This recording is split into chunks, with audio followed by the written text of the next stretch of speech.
Bueno,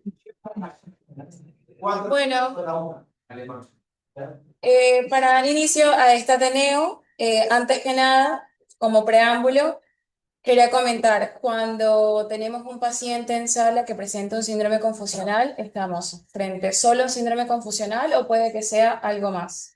Mi nombre es Natalia Fonseca, soy residente de primer año y para ampliar un poco de lo que vamos a hablar hoy, traigo a tratar una paciente de 43 años que como antecedente personal importante tiene un síndrome de Alport, que abandonó seguimiento por nefrología hace más de 10 años, es hipertensa y que como medicación habitual solo registra enalapril 10 miligramos cada 24 horas. Es una paciente que ingresa en el contexto de dolor abdominal y constipación de más de 10 días de evolución, que al examen físico lo que se halló como positivo es cifras tensionales con tendencia a la hipotensión, taquicardia, diaforesis, mal patrón respiratorio y un dolor abdominal difuso que dentro de los paraclínicos esto se hallaba relacionado a un síndrome anémico bastante significativo con criterio transfusional, una enfermedad renal crónica reagudizada, una hipercalemia y una leucocitosis con neutrofilia, todo enfocándonos hacia una posible reagudización de su enfermedad de base y posiblemente un contexto infeccioso que se ve, digamos que apoyado por una orina patológica y una tomografía que demuestra lo que serían signos de una pielonefritis. Además de esto, un estado ácido-base con una acidosis metabólica bastante marcada, todo lo que conlleva una urgencia dialítica y que la motiva al traslado a una terapia cerrada. La paciente, dentro de la evolución del cuadro clínico, pasa a la terapia cerrada el mismo día que ingresa por guardia, en el contexto de una urgencia dialítica, por lo que se le coloca un acceso venoso CUP, se le realiza diálisis desde el ingreso, que fue el 25 de febrero, días seguidos, 3 días seguidos hasta el 27 de febrero. Se hace soporte transfusional con 3 unidades de glóbulos rojos por un síndrome anémico severo. Se inicia antibiótico terapia, el foco que ya había comentado anteriormente. Y después de estos días, el 28, por buena evolución, se decide el retorno a sala para continuar el proceso de descomplejización y pensar en una posible alta temprana. Pero esta alta se ve interrumpida en ese momento porque la paciente presenta lo que denominamos un episodio de excitación antes de ser trasladada como tal, en el cual no aparece una causa orgánica aparente, lo único que refieren los familiares es que tuvo un episodio marcado de insomnio la noche anterior y que resolvió con la administración de haloperidol 2,5 y de omepromacina 6,25. Sin embargo, la paciente durante el traslado parece que repite el evento y durante este tenía una sonda vesical que se retira de manera traumática, pero que cuando se va hacia el interrogatorio de la paciente, ella recuerda por qué se la quitó, lo que había pasado la noche anterior y más o menos que puede relatar el episodio que tuvo. Una vez en sala, se encuentra unas cifras tensionales de 100, 160 a 100, que está muy fuera de su basal porque manejaba más o menos registro de 120, 80 y empieza con un deterioro neurológico que se caracteriza por desorientación, confusión y delirio. Y dentro del relato y el comportamiento desorganizado, lo que llama la atención es que ella refiere estar en el cielo, estar en comunicación con Dios y que no mejora ante el intento de contención verbal. Todo esto, obviamente, buscando otros detonantes, como fueron si hubiesen signos de hiper o hipoglucemia, que no los tenía, si hubiese, además de eso, signos de retención aguda de orina, porque se acababa de quitar la sonda de forma traumática, y mirando los guiones, que dentro de lo más remarcable es que tenía una hiponatremia de 124 que podría tomarse como un posible desencadenante pero que no alcanzaba a explicar del todo los síntomas y el comportamiento de la paciente. Dentro del manejo inicial que se le da en sala, lo que decidimos con el equipo fue administrarle una dosis extra de haloperidol, pero dentro de este comportamiento había algo que nos llamaba la atención y es que eran bastante episódicos, o sea, la paciente tenía unos periodos en los que quedaba totalmente tranquila, pero quedaba un poco con la mirada ida y un poco desconectada del entorno sin perder completamente la conciencia, por lo que en algún momento de esos episodios decidimos administrarle una dosis de lorazepam de 2 miligramos, con lo que aparentemente la paciente quedó más en un estado de somnolencia y se motivó la realización de una resonancia que no se hizo en ese mismo momento por el estado en el que estaba la paciente, y por la presunción de requerir una sedación para poderse realizar el estudio.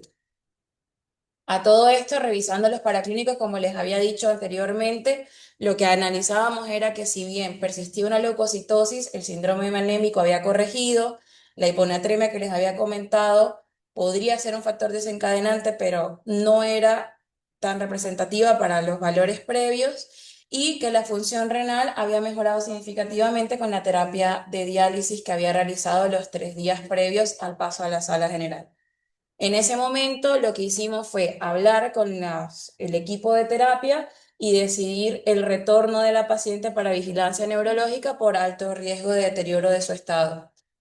Pero planteando como sospecha diagnósticas, teníamos, podría ser un síndrome confusional solamente con muchos eventos como la estancia en una unidad cerrada, como el hecho de que se haya quitado la sonda, podría tratarse de un cuadro de psicosis o un delirio agudo, o dentro de las posibilidades diagnósticas se podría tratar de un síndrome PRES.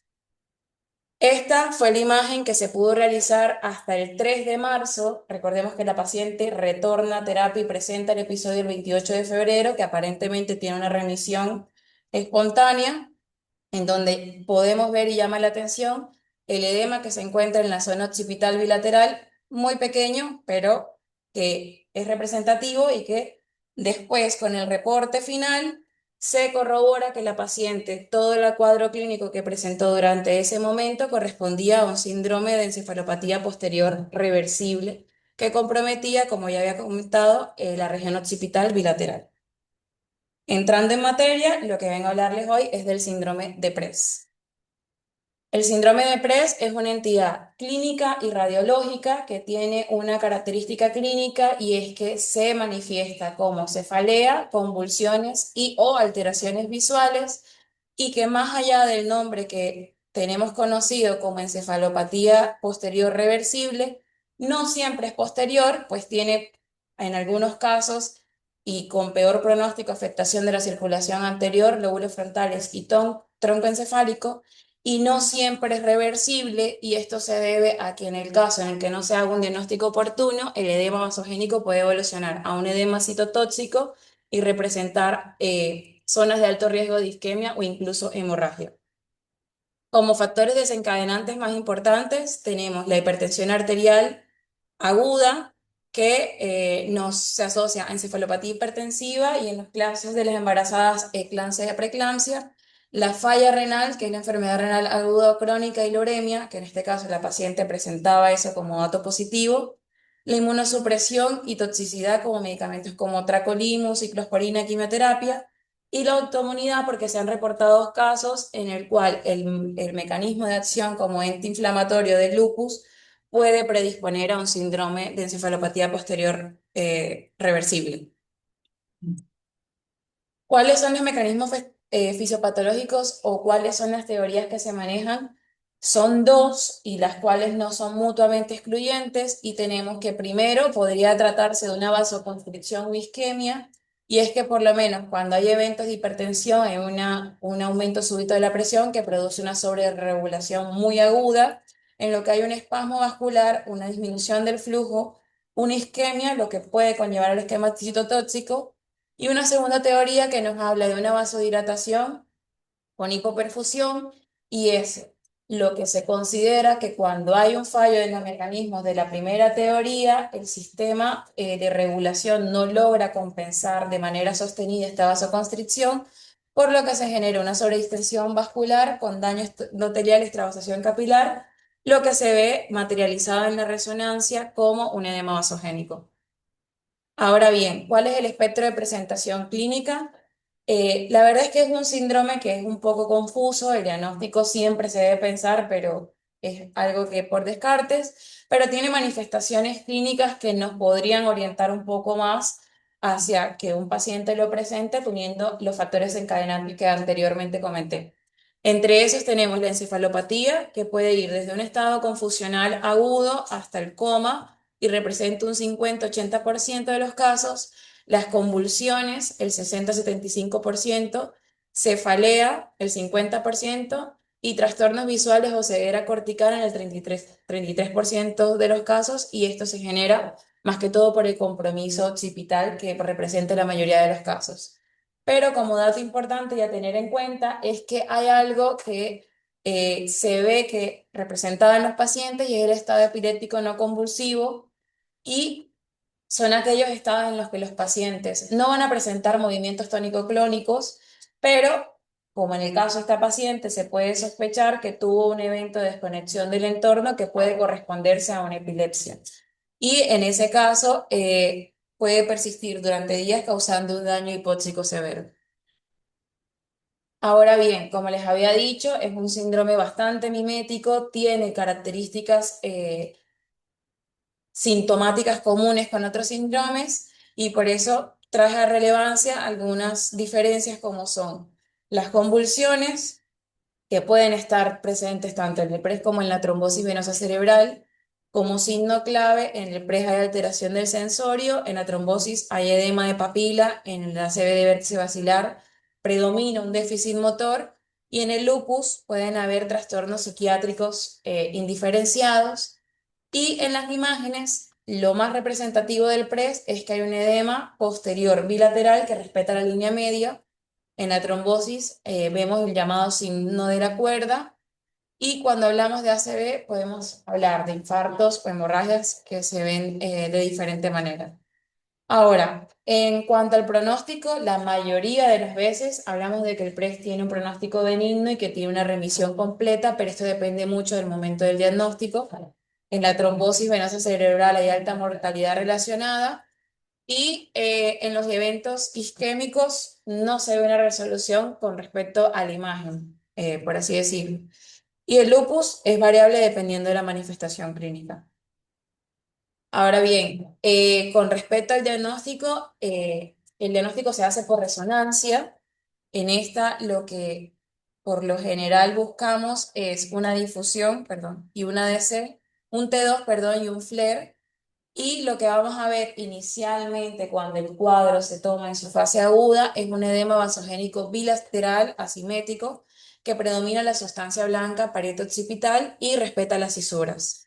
Este es un ejemplo, me remito un momento a la tomografía, a la resonancia de la paciente, que sería este en el caso de ella muy pequeño.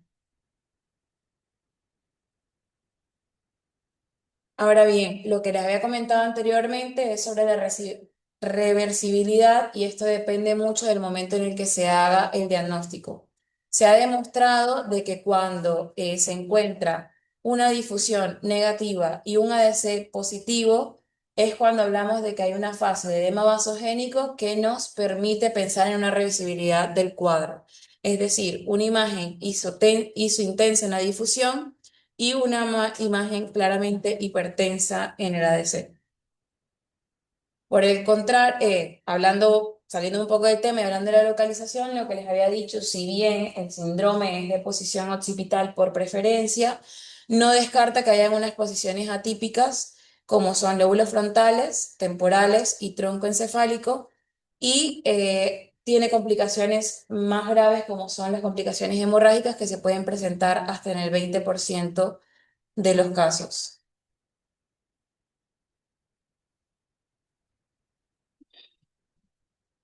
Ahora bien, cuando hablamos de un punto de no retorno, o era lo que les comentaba, de que hay una fase en donde el PRES no es reversible, es cuando sospechamos que hay una evolución o que el evento agudo ya pasó y estamos hablando de la instauración de un edema citotóxico que nos habla de una isquemia o de un daño irreversible. Lo que sucede es que va a disminuir la señal en el ADC, por lo tanto se oscurece, después la difusión se vuelve hiperintensa y las señales se suman creando una falsa normalidad. Pasamos de tener una imagen patológica a posteriormente pensar que el evento ya ha remitido cuando posiblemente estamos en una etapa crítica en la cual se ha instaurado un daño irreversible en el paciente. Ahora bien, siendo un poco concisos con el manejo, lo más importante es entender que no hay un manejo farmacológico como tal, pero sí hay ciertas medidas que se pueden llevar a cabo para reducir el impacto que tenga esto en la instauración del paciente y en la posterior evolución del mismo. Primero hay que tener en cuenta el control hemodinámico, después hay que tratar de suprimir los detonantes que habíamos hablado anteriormente y siempre tener presente la terapia anticonvulsivante. Entonces, como pilar número uno dentro del control hemodinámico, lo ideal es mantener unos estados que no sean hipertensivos, pero tampoco disminuir más del 25% del valor de tensión arterial inicial, por lo mismo que habíamos hablado de que hay una vasoconstricción refleja y hay que mantener los mecanismos de perfusión a nivel cerebral. Dentro de los fármacos de primera elección tenemos el nitroprusiato, el labetalol, el nifedipino y la fentolamina en feocromocitoma, y se debe evitar la nitroglicerina por lo mismo que le había explicado, porque produce una rápida pérdida de los mecanismos de vasoconstricción que pueden aumentar el daño de manera contradictoria. Ahora bien, la supresión del gatillo etiológico es controlar los factores desencadenantes que creemos que juegan a favor del desarrollo de este síndrome. Dentro de las embarazadas, tener en cuenta el sulfato de magnesio y la consideración de un parto prematuro o cesárea de urgencia. Dentro de la falla renal, la diálisis de urgencia inmediata para el control de volumen. Tengamos en cuenta que en el contexto de la paciente, ella ya había realizado 3 días previos de diálisis, pero no deja de ser una urgencia dialítica y la paciente obviamente tenía una uremia bastante elevada que en su incapacidad funcional renal podría todavía tener secuelas de esa urgencia dialítica. Y dentro de la toxicidad y farmacología está la suspensión o reducción de dosis de quimioterapia o inmunosupresores como metracolimus. Y como tercer pilar, pero no menos importante, está la terapia anticonvulsivante, que dentro se tienen que tener 3 fases. La fase aguda, que es cuando iniciamos las benzodiazepinas y es la manera más rápida de mantener un control sobre la posible sospecha de un evento convulsivo o de unas crisis epilépticas no convulsivas, como lo había hablado antes.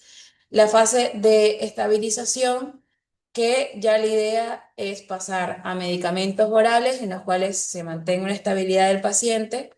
Y la fase de retirada o destete, que es más que nada para los pacientes en los que se confirma que tuvieron un estatus epiléptico, que tuvieron convulsiones, ir suspendiendo gradualmente si no tienen más crisis dentro de los próximos 3 a 6 meses. Remarcar que el pronóstico de la encefalopatía reversible, y la palabra reversible depende mucho del tiempo en el que se actúe y se intervenga el paciente, y esto nos genera cambios en la estabilidad y en el pronóstico, y se pueden ver con respecto a una imagen de resonancia. Recordemos que la resolución imagenológica se puede ver en días o semanas, pero que la transición de un edema vasogénico a un edema citotóxico y daño cerebral permanente es una línea muy delgada, es bastante difícil de distinguir, pero que el tiempo está en el cerebro y que el manejo precoz es la única garantía. Gracias.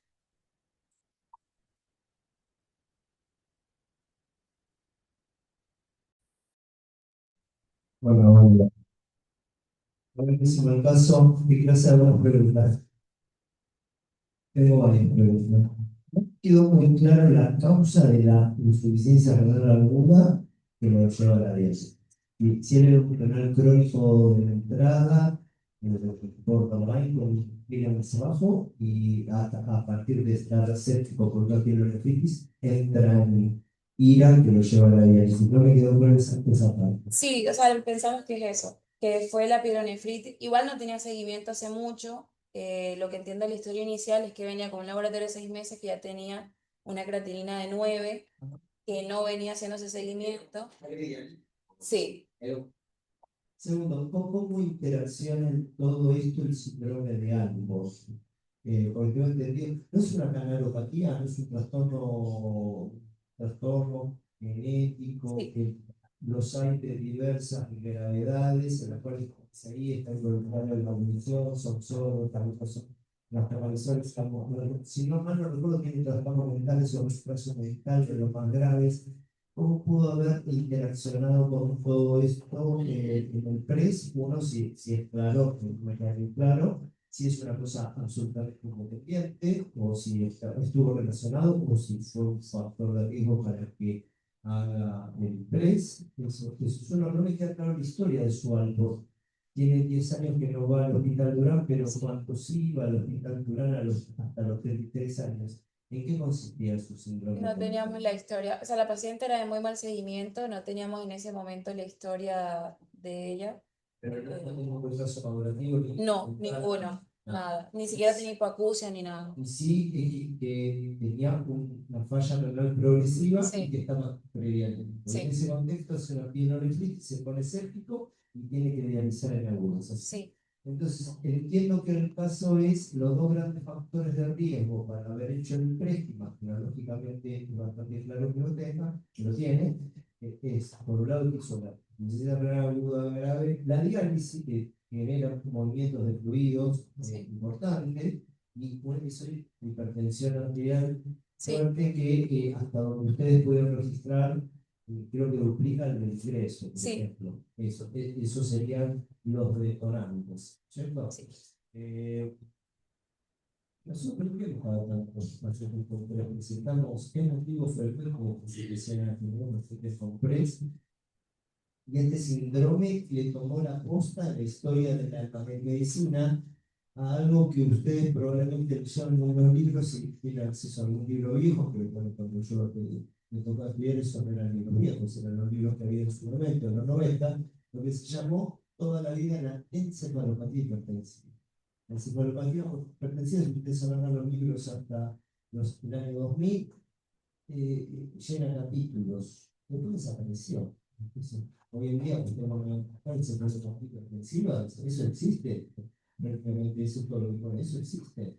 Claro, y le tocó la puesta a esto, express, en realidad es como que el síndrome que viene a ocupar ese espacio de algo que no era del todo bien comprendido, ¿no es cierto? Algunos pacientes estaban muy hipertensos y hacían encefalopatía en anexos en los pacientes. Muchos pacientes están con 200. ¿Cuántos pacientes en el consultorio tienen 160, 100? Hoy a la tarde, en el consultorio de hipertensión arterial, te van a tomar esa presión y se encefalopatía. Sí, no se aprende, no se nada, no se edema, para nada. Y, y es un sinónimo en el cual se apuraba poniendo el nombre. Porque uno aprende ese nombre está todo mal. ¿No? No es el posterior, puede ser el anterior, puede ser el tronco, tampoco algunos hacen tendencia infartos o sangrados y dejan secuelas. O sea, que el irreversible es el posterior, con lo cual un pésimo nombre. Bueno, ¿y en qué terminó una cosa más que no me quedó claro de la historia? ¿Llegaron a constatar que compulsivo con un electroencefalograma o algo por el estilo? No, igual la paciente estaba internada por privado, entonces eso también hizo un poco más corte. Sí, No se puede gastar mucho. no, Bueno, sí, el caso no es muy bueno. Nosotros lo mandamos a aviso y lo recibimos el tiempo después. Bueno, quizás nosotros un sábado, sí, así que yo en realidad la vi el viernes y la podemos ver el lunes. Digamos, algunas cosas que llaman la atención. Entre los diagnósticos diferenciales se planteó también la posibilidad de un desequilibrio dialítico, sí, que es un sí, problema también bastante frecuente hoy por hoy, que sucede en general con pacientes muy crónicos, valores de los productos de hemoglobina muy elevados que hacen un cambio demasiado abrupto en una sesión de diálisis, cosa que las pocas veces que lo hemos visto acá, y se supone que con los cuidados actuales, digamos, en la diálisis de pacientes, no lo deberíamos ver, pero las veces que lo hemos visto ha sido siempre con pacientes muy pasados, o sea, ella era una candidata, ella tenía fase de la crónica dialítica hace rato y estaba borrada, digamos, de control, que llegó con una anemia severísima de causa renal, llegó con una cirrosis metabólica terrible, y la infección fue una anécdota en realidad, o sea, tenía una imagen que parecía como que ser inflamatoria y biobinaria. En la tomografía no terminó cultivando nada, se cubrió, pero la verdad es que la señora parecía más, pero nada más, la señora que debería estar idealizando hacía meses y no lo hacía. Eh, pero un poco la posibilidad del desequilibrio dialítico, digamos, no la consideramos, pero no dudas, digamos, el planteo diagnóstico, porque la verdad es que la señora venía dializando varias sesiones ya, digamos, la verdad que no había hecho un cambio abrupto, sino que había sido algo progresivo. Y esto le había sucedido el sábado a Sí. un poco más de 24 horas de la última sesión de diálisis. Lo otro que llamó la atención, que vemos previo, por tanto, tenemos lo que viene es que la presentación fue un delirio bastante organizado. Sí. Estamos acostumbrados a ver que estos pacientes alteran, digamos, el nivel de conciencia, que son como funcionales de hecho y derecho, o sea, que tienen fluctuaciones en el nivel de atención, que tienen además posiblemente alucinaciones, con trastornos del discurso, del pensamiento, pero con mucho también trastorno de atención. Entonces, el relato yo no lo vi, pero lo que me contaron era que la señora estaba Sí. 15 en 15, simplemente nada, decía que se había encontrado con Dios, es una Sí. cosa bastante organizada, mística, que parecía como algo. O sea, la descripción sintomática era una cosa psicótica, pero en ausencia de ningún factor claro, o sea, tampoco había recibido indicaciones, No. digamos, sospechosas, no tenía antecedentes psiquiátricos, o sea, que fue la sospecha de que había una cuestión clínica sucediendo, pero la presentación llamó la atención. Lo otro que llamó la atención es que la 24 horas estaba operada, ¿no? O sea, la 24 horas estaba lúcida otra vez, era revertido completamente la psicología. Tampoco vemos generar el nombre es dado un poquito más. Tampoco estamos hablando de que en menos de 24 horas todo el cuadro está resuelto. Al momento, el lunes, la resonancia la tenemos haciendo el lunes, Sí. el planteo de cualquier, darla de alta directamente. Soy como, bueno, terminemos de estudiar, a ver si podemos poner un nombre en lo que se pudo. Se hizo la resonancia puso el diagnóstico, porque ya estaba completamente asintomática, y por eso tampoco se planteó hacerle un electroencefalograma en ese momento. La verdad que, ¿cuál fue el mecanismo, digamos, de que se haya presentado esa sintomatología? Se pudo haber tenido convulsiones, digamos, vocales, un estatus focal. La verdad que no lo sabremos. El cuadro estaba desde lo sintomático completamente resuelto en menos de 24 horas. Para lo que lo vieron el fin de semana, o sea, el domingo ya estaba lúcida y no tenía ningún tipo de alteración de pensamiento, y para la familia estaba bien resuelto todo. Así que esa la presentación y la temporalidad nos llamó un poco la atención, pero más no voy a estar ahí. El dolor abdominal es importante detectar a qué se atribuyó. No, parecía todo en el contexto de la misma acidosis metabólica, la hipercalemia, tenía un potasio de 6,9 cuando ingresó, pero no trascendió a más nada. Y no Y estaba por delirio intentado médico. no, No sé, no, de Lucia, de 40 años, tenía un algo únicamente sí. profesional, de ninguna otra manifestación. Es que incluso cuando ella hace el primer evento, ella, que lo hace en Lotín, cuando ella pasa a piso, ella nos relata el evento. Ella dice, no, yo no dormí, pero sentí que él levitaba, sentí que hablaba con Dios, y en las próximas 3 horas empezó cada vez a desorganizarse un poco más, de que ella era la mamá de Dios, que todo esto, y a comportarse un poquito más, poco colaboradora. Pero más que eso, nada. Cuando yo la veo el primer día en la UNIL, examen clínico del abdomen era completamente normal. El relato claramente parecía indicar que la señora tenía algo secundario.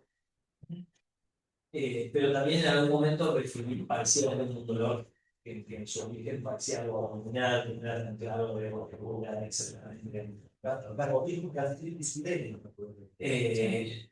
Con algo de trastorno evacuatorio, ella dice que cuando evacuó se le alivió mucho, se lo para cuando la vimos, que no era más que 24 horas, no le quedaba nada, con una tomografía que no decía mucho más que bueno, tenía eso inflamatorio, digamos, del lado izquierdo del abdominal, y una dilatación mínima lateral con un cambio inflamatorio del beta, siendo causal. Tomamos un dolor, también podía haberse originado ahí, pero en menos de 24 horas estaba resuelto.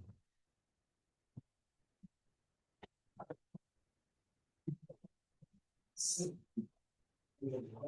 Ahora sí, yo la vi con Me- non so, come il dottore dice anche, lì non dice ma no, quella di energia del contrario. Stava anche per il ricordo, stava di compra la cosa